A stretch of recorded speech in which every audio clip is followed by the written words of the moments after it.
What is going on, everybody? It is so good to be back after being out in Vegas for the Shrine Bowl, in Mobile for the Senior Bowl.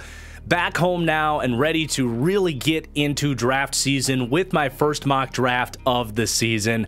Welcome in. This is going to be a what I would do mock draft, really placing myself in the GM chair of all 32 teams, trying to make the best decision for each squad.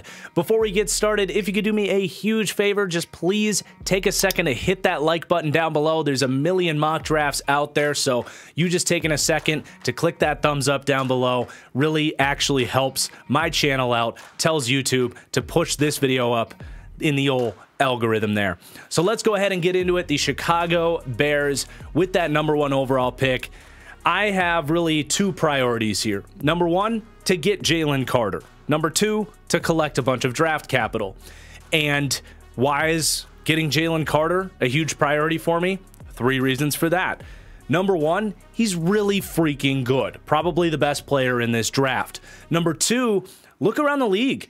You can say that edge rusher is a more valuable position than defensive tackle, and maybe it is, but it is a lot easier to find a great edge rusher than it is a defensive tackle. Just look at the last few draft classes. There's really only 2 or 4 guys in each class that are even starting caliber guys, let alone Jalen Carter. I think defensive tackle has quietly become one of the most thin, hard to find positions in the league. Number 3, Matt Eberflus, having that dominant 3 technique is a huge part of that front and what he wants to do. Look when he was in Indianapolis, trades a first-round pick for DeForest Buckner. The second he gets to Chicago, they didn't want to spend any money, but the money they did want to spend was for a 3-tech in Larry Ogunjobi. So there's a variety of reasons why I want to guarantee that I get Jalen Carter as a priority number 1. Collecting more resources is secondary to me because ultimately you need dominant players. And if I trade down to number 4, like everybody says is going to happen, you're risking not getting Jalen Carter. You're risking the Cardinals taking him. You're risking the Texans taking him if someone else jumps up for Bryce Young. So I'm going to get on the phone actually with the Houston Texans, and I'm going to ask, hey, is Bryce Young as big of a gap between the other quarterbacks for you like he would be for us if we were going to move from Justin Fields? And of course, I'm in the GM chair for the Texans too, and I say, yes, he is. What can we do to come and get Bryce Young? Well, of course, I wish I could just go back in time and tell my quarterback to throw the 2-point conversion out the back of the end zone that got me in the number 2 pick to begin with, but hey, can't do that. So we're going to work out a trade here, and it's actually not going to cost the Texans that number 12 overall pick. It's not even going to cost them a first-round pick next year. It's going to be the 33rd overall pick this year, which is basically a first-round pick. That's essentially what the Bears gave up to get Chase Claypool, so you get that pick back. You're going to get the Texans' second-round pick next year as well. That should be a pretty damn good pick. And we're going to include Brandon Cooks. So killing 2 birds with 1 stone for the Chicago Bears, getting a much-needed number 1 receiver, really, in Brandon Cooks. So honestly, if I'm the Bears, I take that deal. If I'm the Texans, I'm probably not giving up my first-round pick next year to go move up for this quarterback. I think this is enough to do it. So that's going to be the swap. The Texans get their franchise quarterback. They don't just get an incredible player who seems to play the game in slow motion with the way that he's able to make potential sackers miss and find throwing windows that really shouldn't even exist. But it makes them real boys again. You are a legitimate NFL club. You bring in DeMeco Ryans. You get the quarterback. You're ready to go now for the Houston Texans. And then as for the Bears, like we said, we're going to take Jalen Carter at number 2. So kicking things off with a bang with that big trade. And that takes us to the Arizona Cardinals at number 3, and this gets much more simple. Sure, you could shop the pick, but honestly, once you get down into that 5, 6, 7, 8 range, it's much more difficult to know, like, are you getting that high impact blue chip prospect like Will Anderson? So just take the guy. You need edge rush. He's awesome. There's really not a whole lot else to say there.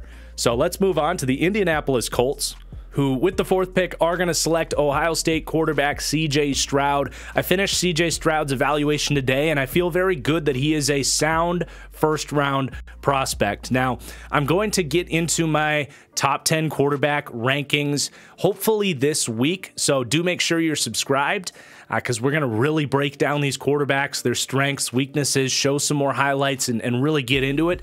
But I do think Stroud is legitimately the best guy for the Colts. And I haven't been the biggest CJ Stroud endorser, if you will, but I think he's a good fit here. He's accurate. He's good at reading defenses. If the pressure gets in, he can elude sacks and make plays on the move. And relative to, say, Will Levis or Anthony Richardson, you're just getting a much better baseline here for the Colts. You finally get that young quarterback. I think he's got a better offensive line in front of him here. Not that he had at Ohio State, but they have a good offensive line here now that the left tackle out of Central Michigan worked out. Raymond looks pretty good at left tackle there. So maybe add another receiver at some point in the process here. But I think this is a really good spot for CJ Stroud, and whatever coach comes in should feel pretty good about getting a quarterback like this. And then the Seattle Seahawks picking at number 5 with the pick they got from Denver. A lot of people saying pass rush here, maybe a Tyree Wilson out of Texas Tech. A lot of people saying maybe quarterback. Get a guy to sit behind Geno for a couple years. Well, I'm going to stand by Geno, and I'm going to go defense here because this Seahawks defense, as we saw in the playoffs, is horrible, but I'm not going to go pass rush. I think there's a better player here at a different position that is also a need for Seattle, and that is going to be Devin Witherspoon, the cornerback out of Illinois. This player getting a lot of Jair Alexander comparisons. I have not finished my full evaluation on Witherspoon, so I can't confirm that he's going to end up my number 1 corner, but I feel pretty good about that from what I've seen. And some people might say, why not go with a Christian Gonzalez, the lengthy athletic corner out of Oregon, who's right there kind of in your backyard, and pair him with the lengthy Tariq Woolen and just have a just ridiculous length duo at cornerback. Well, I don't think you need 2 guys like that. I think it's nice that you have Tariq Woolen to match up against bigger receivers, but take the better guy, and if anything else, maybe a guy like Witherspoon will be better to match up against the many great route runners and such around the league. So you have 2 different skill sets there as opposed to 2 of the same. So that's my reasoning for the selection there. And then with the number 6 overall pick, we have the Detroit Lions. But before I make this pick, I do want to let you guys know, if you enjoy my draft content and you want to support everything I've got going on here, please check out my Patreon. That is patreon.com/thatfranchiseguy, where you'll not just support my channel, you will get access to exclusive draft content. I just did a film breakdown on CJ Stroud's game against Georgia, and we've got access to my full draft board there on Patreon, updated weekly as I fill out all of my evaluations, strengths, weaknesses, pro comps, individual grades for all of the different traits. You name it, we'll have team-specific 7-round mock drafts there on Patreon. So if you enjoy my draft content, you want more of it, you want to support my channel, that's patreon.com/thatfranchiseguy. So the Detroit Lions at number 6, this is a huge pivotal pick for the organization. They got this pick from the Rams for Matthew Stafford. Never thought it would be this high, but here we are, a chance to change the future of this team with a quarterback, Anthony Richardson out of Florida. Do check out my Anthony Richardson film breakdown if you have not seen it already. I can't think of a better landing spot. If I was ranking all 32 teams, where do I want to see Anthony Richardson go? It would be the Detroit Lions. You have coaching to develop him. That is the most important thing. But you have an offensive line to keep him upright. You have receivers to get open for him, play calling in Ben Johnson, and a situation where he can sit for a year or 2 behind Pro Bowl quarterback Jared Goff. It's just the perfect fit. I think they get creative in the run game, and ultimately will find a way to tap into that side of Anthony Richardson's game. This would be scary. And then with the number 7 pick, we have the 4th quarterback off the board, Will Levis. Now, admittedly, I will hold my hand up. I have not finished my evaluation on Will Levis. Still getting a lot of that all 22 to come in. I've liked what I've seen. I definitely have my concerns, and I know that he's going to go within the top 8 picks of this draft. Those tools are insane. The release, the mobility, and certainly compared to the other 3 quarterbacks, or at least Stroud and Bryce Young, he did not have a whole lot of help. So I do like what I've seen from Will Levis. Again, the eval has not come in. I think he might end up 4th for me behind Anthony Richardson, but very close. But ultimately, if you're the Raiders here, I don't know what else you do. They have a lot of other needs, but I don't see any blue chip defensive prospects that are going to come in and change the landscape here. You are going to have your coach now heading into year 2. He knows that clock is going to start ticking if they don't start winning. Now, really the only other option here would be to go get, say, Aaron Rodgers. But in this scenario, I'm going to have him going to a different team. So to me, it's either you draft a quarterback here at 7 or you end up with Aaron Rodgers. And if that's got to be Will Levis, then so be it. I think it's a good situation, maybe not a great situation. I think their offensive line is a little better than they get credit for, with a chance to improve that maybe later in the draft.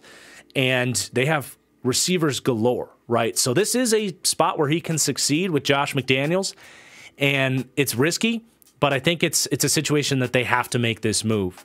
Then we have the Atlanta Falcons picking number 8, and we're going to start to beef up that defensive line. Tyree Wilson, he's going to be a 1-2 punch there with Arnold Ebiketie, who they found last year. You got Grady Jarrett. Finally, you have a legitimate pass rush here for the Falcons, and there's a lot of different directions they could have gone here. I even thought about Bijan Robinson with how well they run the ball there, but for a team that just needs players on defense, we're going to take the lengthy, explosive pass rusher out of Texas Tech.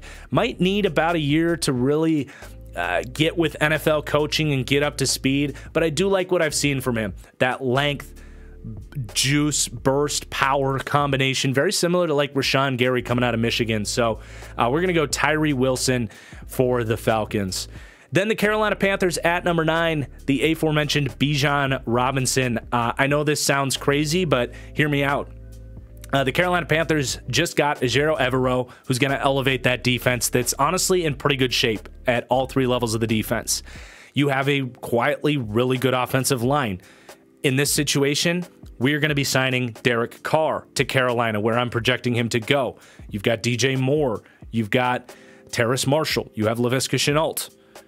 Why not draft the best player in this draft, Bijan Robinson, who can have dynamism in the run game? He will be a receiving threat.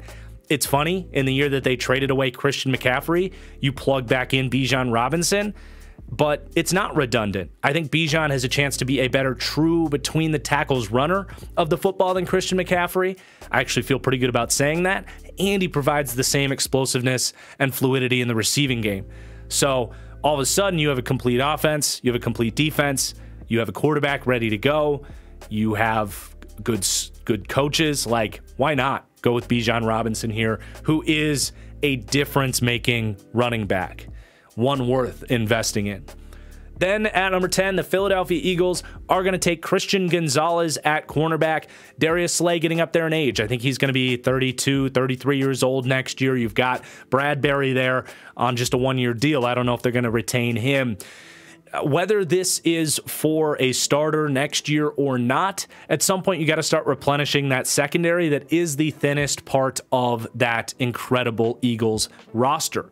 So we're going to plug in Christian Gonzalez. If he has to sit and learn behind 2 lengthy, athletic, or at least in Darius Slay's case, corners, then so be it. But this is the Eagles' strategy. They're constantly replenishing the pipeline, and even if it isn't a direct need, some point soon it's going to be a need, and he is a hell of a intriguing corner.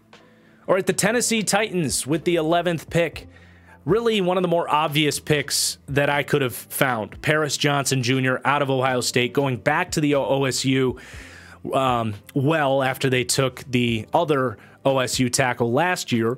But Paris Johnson is a perfect system fit here. Just such a natural, easy, wide zone blocker.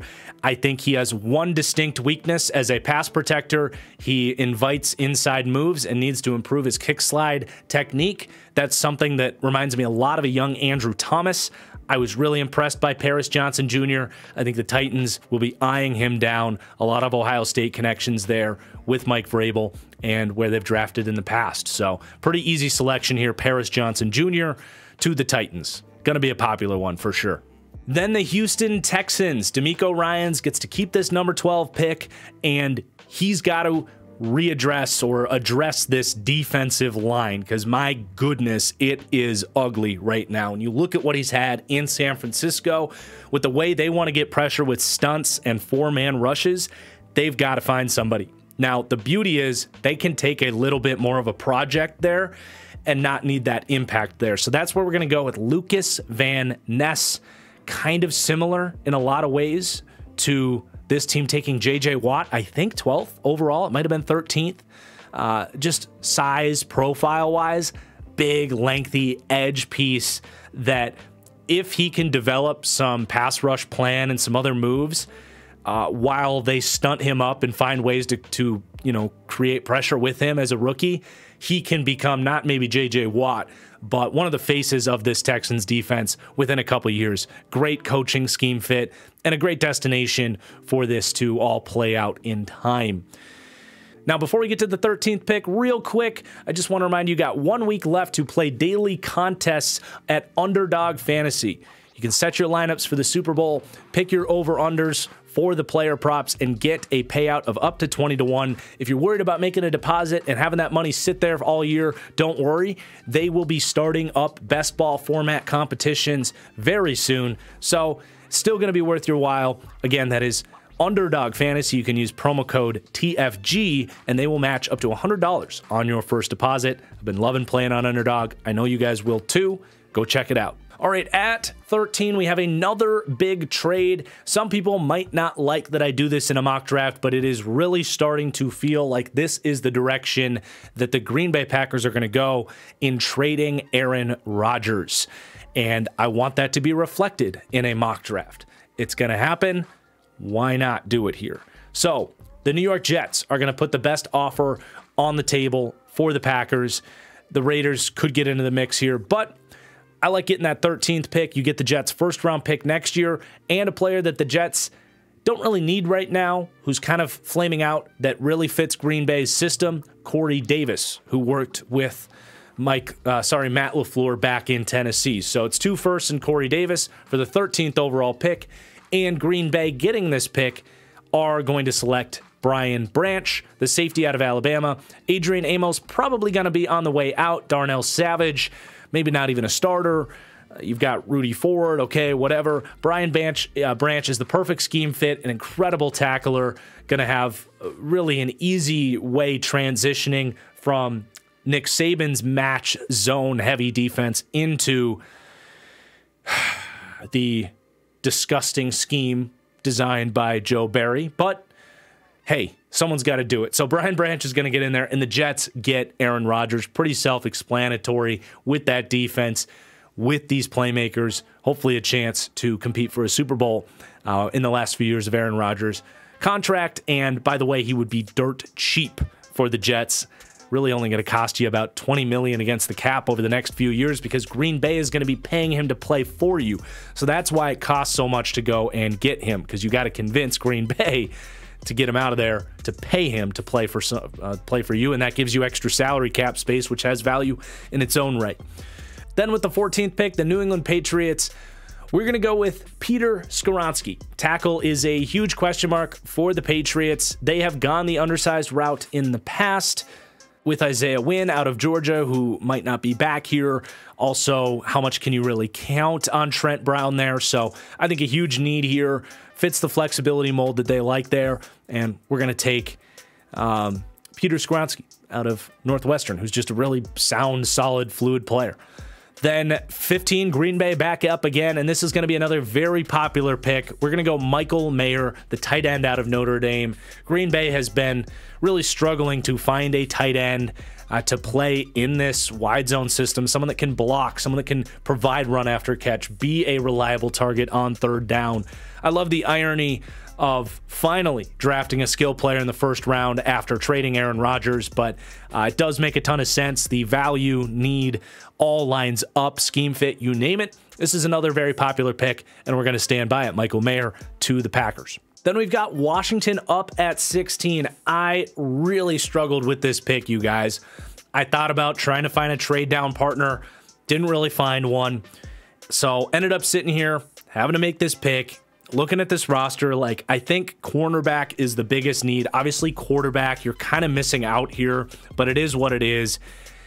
I'm going to go defense at a cornerback position that I think you really need players. Fuller is the only guy I really trust there. I know St. Juste had a good year last year, but I'm going to make a pick that is going to surprise a lot of people. He's a very ascending name at this point in time that I think as you look at it right now, some people might say that's way too early. I don't like that pick, but come April, I'm going to go out on a limb and say this guy's going to end up more in this range, and that is Deonte Banks out of Maryland. 6'2", 200 pounds, ran every coverage in the book at Maryland. Super smooth athlete with long speed at his size. One of the best press corners you'll ever see. He enjoys getting in guys' faces at the start of the play.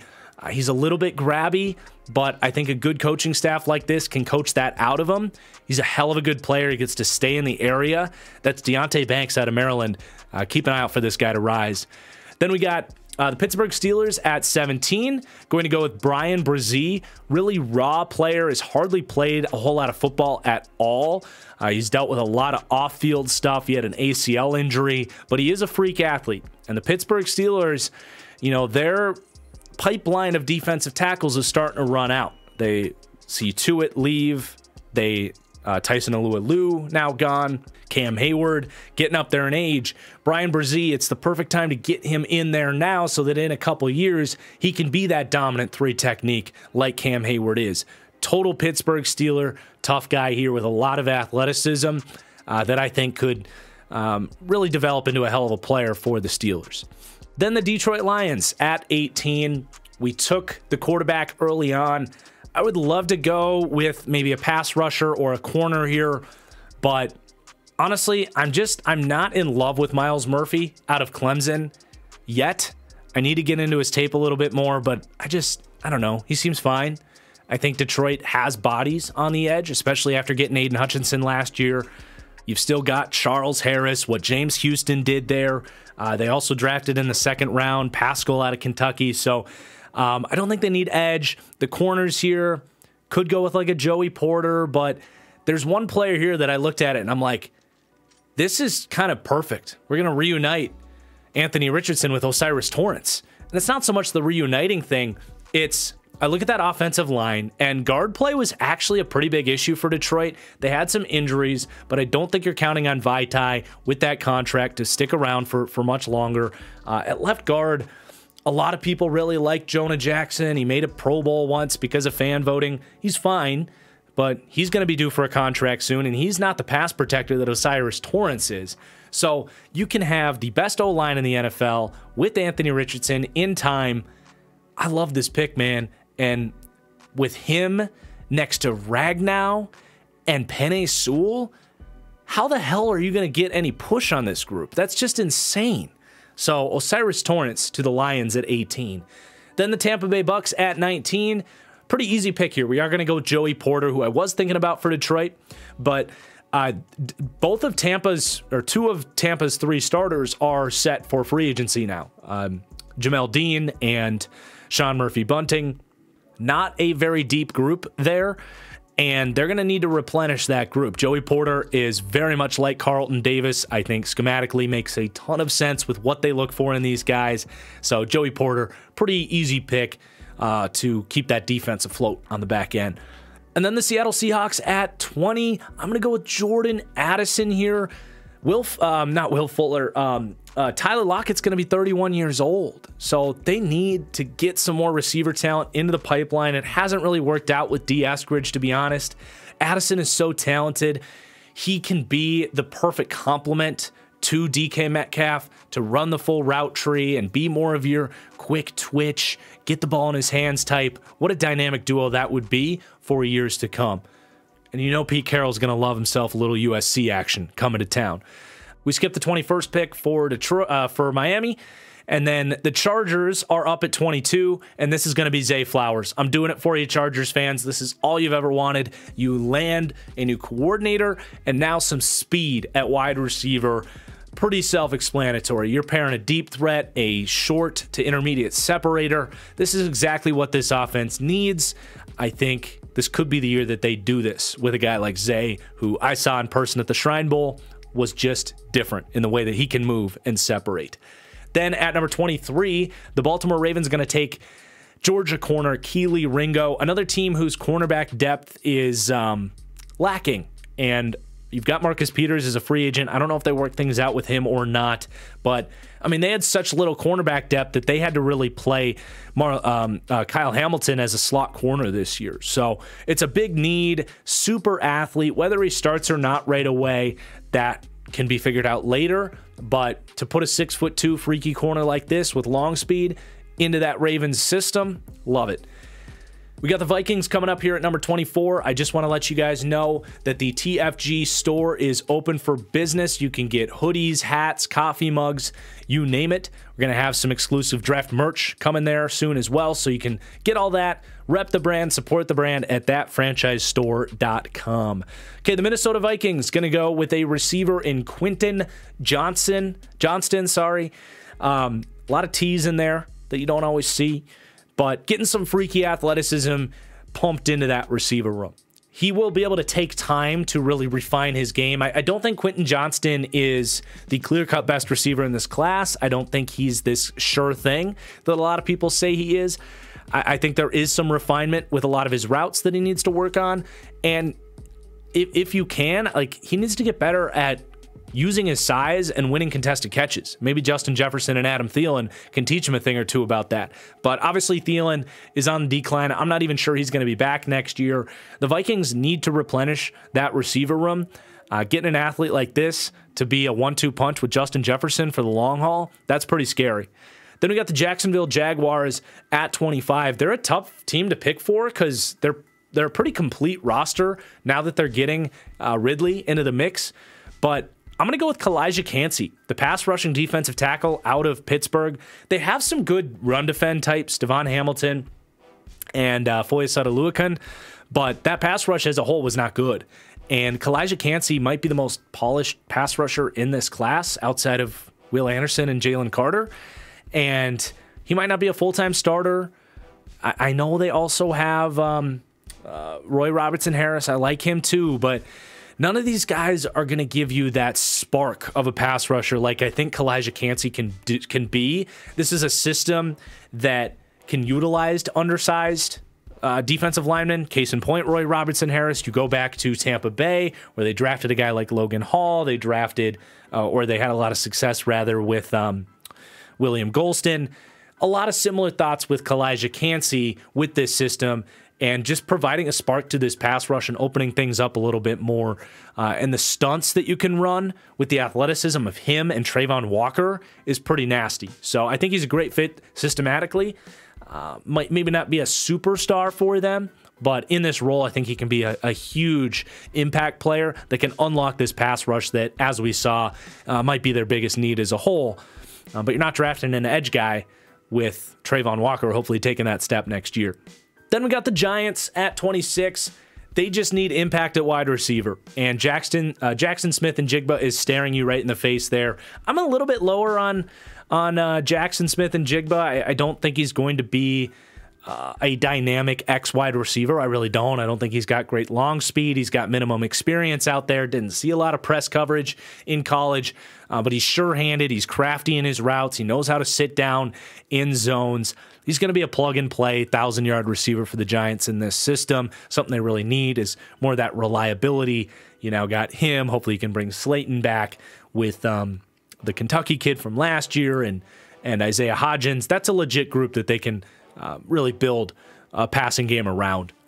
Then we got the Dallas Cowboys. Gonna go receiver for you guys. Josh Downs. I know Dallas fans really want some more explosiveness with this receiving group, and that's totally fair.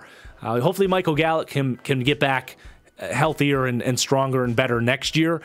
But Downs gives you something they don't truly have. It'll allow CD to step outside more often. He doesn't have to play in the slot. Josh Downs can step outside as well. Gives you more of a manufactured touch guy, really difficult player to tackle, an incredible route runner down in the red zone. So just a little bit more dynamism. We've seen, Dak is at his best when he's got a lot of help around him. Don't need to go any further than that, but let's give Dak a little bit more help and move on. Then we got the Buffalo Bills at number 28. Broderick Jones, the Spencer Brown project at right tackle, is going to have to take a back seat. He really struggles in pass protection. Hopefully Broderick Jones can step in, be a little bit more of an impact starter there than Spencer Brown was per se, and pretty self-explanatory. I think that offensive line is quietly a problem for Buffalo. Then we got the Cincinnati Bengals. I struggled with this pick. I originally went cornerback, but you're getting Awuzie back, and I like what we saw from the Nebraska kid this year. I'm actually going to stay in state and go with DeWand Jones out of Ohio State. Was eye-opening at the Senior Bowl. Seeing him in person, the size, he is a behemoth out there. And what's crazy is he's going to set the record at the Combine for wingspan. 89.5-inch wingspan, which shows in person. But what's unfair is that he, like, every inch of his arms has raw strength in it, his grip strength, and just if he gets his hands on you, you're going nowhere. And he uses that well. So he's going to be 25 years old. He's not the best athlete, but we saw the Bengals go to a lot more power gap stuff. So a plotting guy like this can work. Whether he plays right tackle or left tackle, whether he starts right away, I don't care. I know on roster you have Lyle Collins and you have Jonah Williams, but you can't count on those guys to stay healthy. So we're going to stay in state, get DeWand Jones. Maybe you can kick Jonah Williams into guard or Lyle Collins into guard. Both of those guys can do that. So I just think this is a huge need. I think he's a good player. He's not perfect. His foot speed's a little slow. He can give up inside moves and stuff, but I was just really impressed with DeWand Jones at the Senior Bowl, and then getting through his tape this weekend. I think he's a first-round caliber player. So we're going to go with DeWand Jones for the Bengals. And then the Saints, we're going to take Myles Murphy, the edge rusher out of Clemson. Again, I just need to see a little bit more from him. I get it. He's athletic. He's twitched up. He's got some pass rush moves. He's not a bad player. Some people will say this is too late for him. I think it's very early in the process, and we'll see how that plays out. Maybe I end up higher on him than I've got him right here. But edge, a big need for the Saints. You got Cam Jordan getting up there in age, did regress last year. You've got Marcus Davenport's a free agent, and the kid they took out of Houston a couple years ago just hasn't given them much. So you need to spark some athleticism into this edge group with that pick they got back for Sean Payton. And then the Kansas City Chiefs are going to dip back into the edge pool with BJ Ojulari out of LSU. Gives you some of that speed and bend around the corner. I don't know if Frank Clark will be back next year, but I think edge still should be considered a need for Kansas City to continue improving that defense. And then wrapping things up with the Philadelphia Eagles, who I, spoiler alert, am predicting to win the Super Bowl here. But I'm going to take Antonio Johnson out of Texas A&M. Full disclosure, of all these players, that's the one I've watched the least of, but he seems like a lengthy, athletic, kind of tweener safety that would fit this system well right there next to Chauncey Gardner-Johnson. And you've sparked up that secondary now. Getting the Oregon kid earlier, Antonio Johnson, 6'2", 6'3" defensive backs, providing a ton of speed and length and physicality to that secondary for years to come. So there is our mock draft. Again, please do hit that like button. It really does help me out more than you know. Takes just a second. Drop your comments down below. Love interacting with you guys. Comments help as well. Make sure you're subscribed. This is just the early stages of a ton of draft content coming here on the channel. Other than that, thanks for watching. Hope you enjoyed, and we'll see you for the next one. Peace out.